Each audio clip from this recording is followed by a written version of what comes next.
Servus Männer, it's Red Pill Germany again. Today I want to explore the sentence, just be more alpha, in a little more detail, and I want to do something that not a lot of people have probably done so far, and that is take it away from the interpersonal level, from the romantic relationship meaning of the phrase, just be more alpha, and apply it to groups, to political parties, for example, to societies or to movements.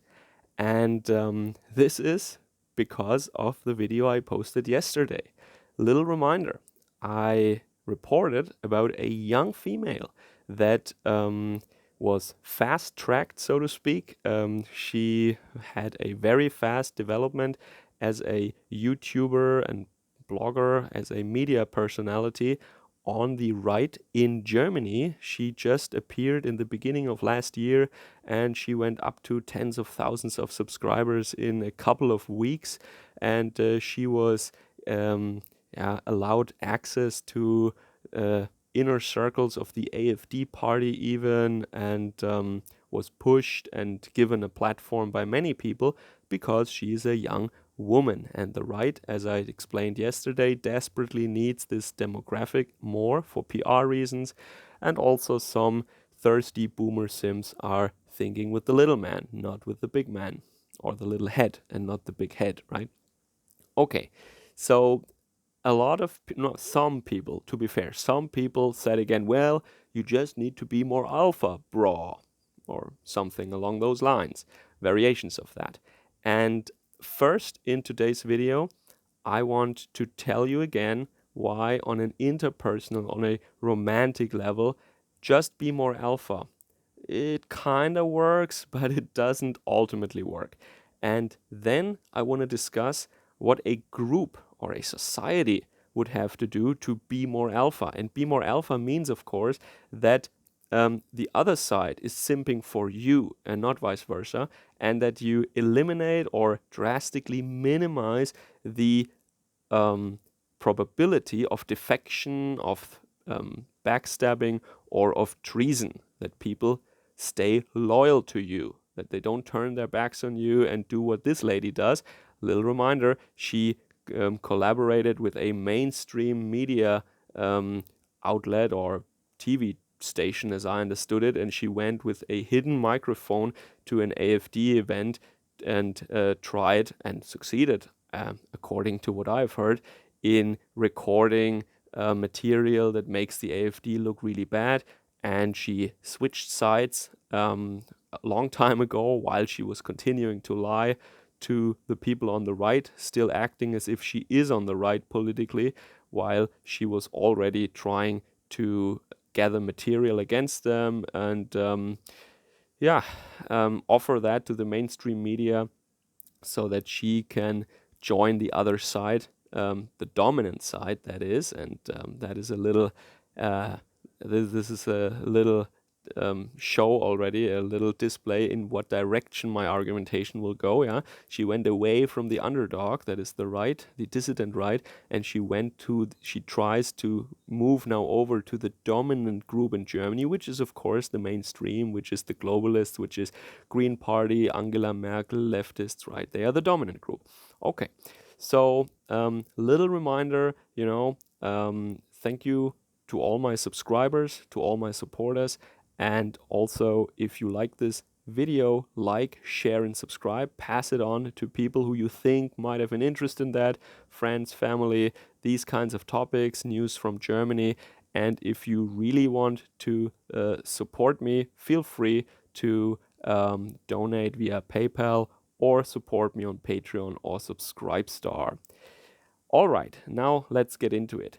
There is on the manosphere or in other, now it has become mainstream. I mean, I think 10 years ago it might have been the manosphere, but these days everybody on the internet is talking about these things, right? I mean, chats and simps and all that kind of lingo became more or less mainstream. People know about that stuff.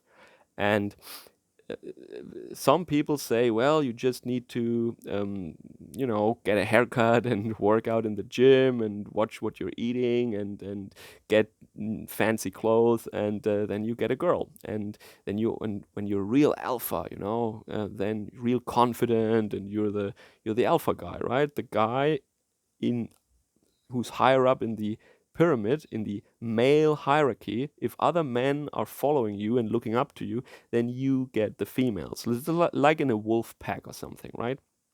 You want to be the alpha. And in human societies, and let's focus now on our Western societies, this doesn't work anymore, in my opinion, and I want to tell you why. It doesn't work anymore because nowadays in our Western societies, our Western democracies, the ultimate alpha is the state. Doesn't matter how hardcore you are, it doesn't matter how tough you are, how rich you are, you can't compete with the state. And next in line is big corporations. We see women simp to big corporations. They give their fertile years to anonymous, faceless organizations, and they push paper and they work overtime, and they, quite frankly, they mess up their lives. They throw away their lifetime while they could pursue real happiness, which is, as most people, when they're older and when they're real honest, would agree, is having a family and raising children. It's not for everyone, but most people still want that. But what these women do is they're literally simping for globalist corporations or for the state, but not to a man, not to a husband, for example. This has changed in our society. The ultimate alpha is the state and big corporations. And who is third in line? These are, of course, the traditional alpha men, the very fit, the very rich. But here's the thing, you can only be alpha in a certain situation. You can only be alpha for so long. You can't be alpha forever for a Western woman. Just look at reality. Just observe reality. Be an empiricist. What do we see? Jeff Bezos, just not alpha enough. Will Smith, not alpha enough. Brad Pitt, even, what's his name? Pirate of the Caribbean dude, Johnny Depp, right? Not alpha enough. These are people who have a huge fan base. They are big stars. They are the richest people on the planet. They're not alpha enough. They're women. They, cut their hair. they take the children, and they take more than 50%. And in the case of Robin Williams, who was not a Brad Pitt, but he was a very funny guy, and women always say they want funny, and he was definitely a rich guy. His life ended tragically because he couldn't keep up with the alimony and child support payments anymore that he had, that these US courts were sentencing him to. Okay, but so I hope that I could once again solve this question for you. Be more alpha doesn't really work in an interpersonal romantic relationship level. You can be lucky. Of course, there are cases where, you stay married, that's not, I'm not arguing it's impossible. I'm just saying even the people who are considered very alpha by any standards, they can't keep that up forever in the eyes of their special someone. Okay, but now the main topic of today's video is actually what does being alpha mean for a group? How do you ensure the loyalty of women when you are a political movement, when you're a group? And not just women, generally people, I mean, men can also defect, men can also stab you in the back, they can also betray you, but I think you can come up with the concept of what it means to be alpha, to be dominant for a group, and thus ensure people's continued loyalty and to minimize the probability of getting stabbed in the back, getting betrayed, like we saw in this case where the German dissident right and the AfD party, they were betrayed by that young woman because she didn't get what she wanted out of her association with these groups. She didn't get rich and famous fast enough, apparently, or the social pressure became too high, what have you. So, what it means to be alpha then for a group is pretty much the same thing as in the interpersonal case. You need to have a lot of money first. You need to have a lot of power. You need to be the group that other people and other groups are looking up to. You're the guy who has the power, who decides what's going to happen, and who dishes out the resources. And this dominant group in Germany is, of course, is the leftist establishment, is the globalist establishment. They decide what you can post online. They decide what crimes are being punished and which are not punished, what laws are enforced on what groups and which are not. They decide basically everything. So she went from the extreme underdog over to the dominant group because she thinks that she gets more out of it. And she's probably right. It's probably, if she is not an idealist, if she only wants stuff and power and influence and easy money, yeah, then that was for her probably the right decision. She just should have done that from the start then, okay?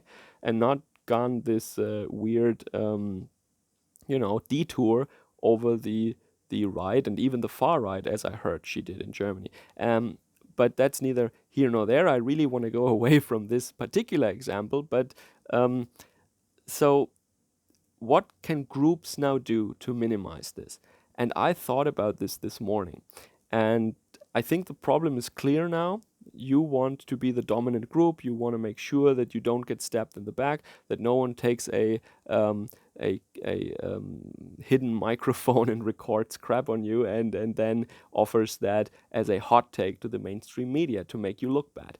So you don't need to be the biggest group. You don't need to be the richest group, the dominant group to ensure that. But it is not a real solution. So first of all, a bad solution is, as I said, the line, just be more alpha. Like if you are a football coach and you tell your team, just score more goals than the other team and you win every time, problem solved, easy.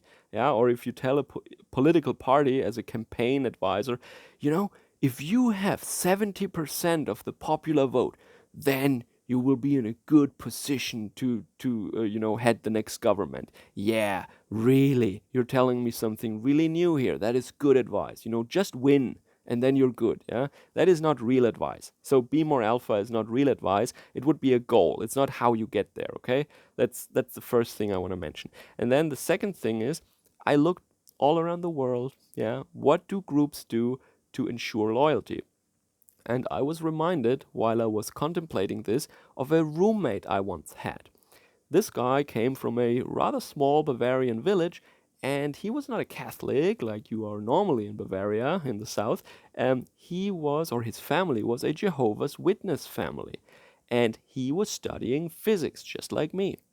And the thing is that the more he studied physics, the more he realized that I mean, he still was a Christian. He didn't doubt Christianity. Just the way that Christianity is practiced in his small village Jehovah's Witnesses family and community, that wasn't really his world anymore. And he wanted to get out of there. He couldn't take it anymore. He wanted actually to convert to Catholicism, he told me. He said that this would be more, a way that Christianity is practiced that would be more to his liking. They're still traditionalists, they're still conservative, but they're not crazy. His words, not mine. Okay, and I watched him over that 1 year that he was my roommate to become a complete train wreck. He drank way too much, and he stayed up at night. It was not nice to watch. And why was that? The reason was that he told me, if he turns his back on his faith, he, in that act, automatically turns his back on his entire family, on all of his friends, all his cousins, all his uncles, his parents, his whole community that he grew up with. He can never talk to them again. And I'm not saying this is true for all Jehovah's Witnesses all around the world. He told me that specifically about that one group in his village that he comes from, okay? And I take his word for it. That's what he told me. And this is how you ensure loyalty. You just make the penalty for defection so high that even the people who want to don't really do it because they fear the consequences. And that is a German example now. Now, there are other examples, take the Amish people, in the Amish in the United States. They're strictly nonviolent, but if you want to leave that community, you leave that community. That is I mean, I never lived there. I have never talked to one of them, but this is what I read. Like, there are people who leave them, but then you really leave them, right? You can't go back, or you can't. I don't know if you can still come see them for Christmas or something, but I don't know to what degree they break off the contact to you then, but they do. And that is a high penalty when you grew up with these people. You would have to leave your family behind, and not a lot of people want to do that. So this is one way how you can do it. And it works as long as you maintain your community, your tightly knit community. It can be a religious cult, it doesn't have to be, it can be an ethnic group, but the level of groupthink and of collectivism must be rather high. It doesn't work with individualism. It also doesn't work with tolerance. For example, Catholics in Germany, if a child says, from my 18th birthday onward, I want to leave the church, I don't want to be Catholic anymore, I think in 99% of cases, the family would still try to maintain a good relationship with that child. They wouldn't kick out this child from the family structure. Yeah? So this is why a lot of people leave the Catholic Church, because they don't pay a high price. Quite the opposite, actually. They have to pay less taxes than the church tax is something they do no longer have to pay. So there is even a financial incentive, and there is no real punishment, or there are no consequences, no negative consequences on the side of society towards that person who defects. What do the Orientals do? Now, we all know that. They take out the largest kitchen knife they can find, and they do what they do then. And you also see what happens in Germany, in the West. These families, they come from Oriental climates or from Oriental areas. They come to us in Europe, and what do the women sometimes do after 1 year, when they get exposed to all our pluralism and our democracy and our Western values and our degeneracy and all its glory? They file for divorce, and they want to take the kids from their husbands. And sometimes, maybe even often, that ends in disaster, as we can all read in the newspapers on the next day or the next week, depending on how long our media can actually sweep it under the rug for and not report truthfully on it. But we all know these stories, right? So this is why these people maintain parallel societies. This is why they don't integrate, because if they give up their ghetto parallel societies, they lose control over their children, over their wives, over everyone. They lose this this punishment that they can dish out. They lose authority, and this is why they isolate themselves. Okay? So, am I advertising for something like that? Of course not. Of course not. I'm a very tolerant person at heart. I think, we should all be free men, free people. We should make our own decisions. And, so that's not really a solution. I'm just telling you what people do if they want to minimize that, if they want to be, quote unquote, alpha as a group, as a culture, as a society, as a religion, as a political party. Mafias do the same thing. He knew too much, so he ended up in the lake. Yeah, this is what they do. Of course, I'm not advertising for that. I'm just telling you this is what groups do, and it works. What I advertised for, what I suggested yesterday, was that groups who are not the dominant group, and by the way, dominant groups can also be betrayed, but if you're not the dominant group, if you are the underdog, if you are the dissident, just vet people a little better, okay? That's all I'm saying. I'm not saying you should turn into a cult, okay? I'm saying vet people a little better. Okay, so to sum up, I told you that just be more alpha is not advice. It doesn't work in the Western world. It works for, like, we all know that some women get infatuated with delinquents. They write love letters to inmates and all that stuff. But this is pathological behavior. I don't suggest that as, as a recipe to build a better society. God no. Okay, but these things happen, these things exist, but even when you look at very, very alpha people by any standards, they also don't succeed long term. And I tried, and I don't know if anybody has ever phrased it in this way, but I tried to find a concept of being alpha for a group, for a movement, and what it would take. I told you what it would take, and the question is, do we really want that? I don't really want that. So my advice from yesterday still stands. Just vet people a little better, okay? Just be more careful, be more professional, think with your head, and, apply some common sense and some, care, okay? Be more careful. All right. I hope that this was interesting to you. Maybe you gained a fresh perspective. Maybe you had old stereotypes enforced, which is, of course, always good, as we know. Confirmation bias, always great. And if not, then let me know in the comments down below. Take care. Have a good day. Servus, Kameraden.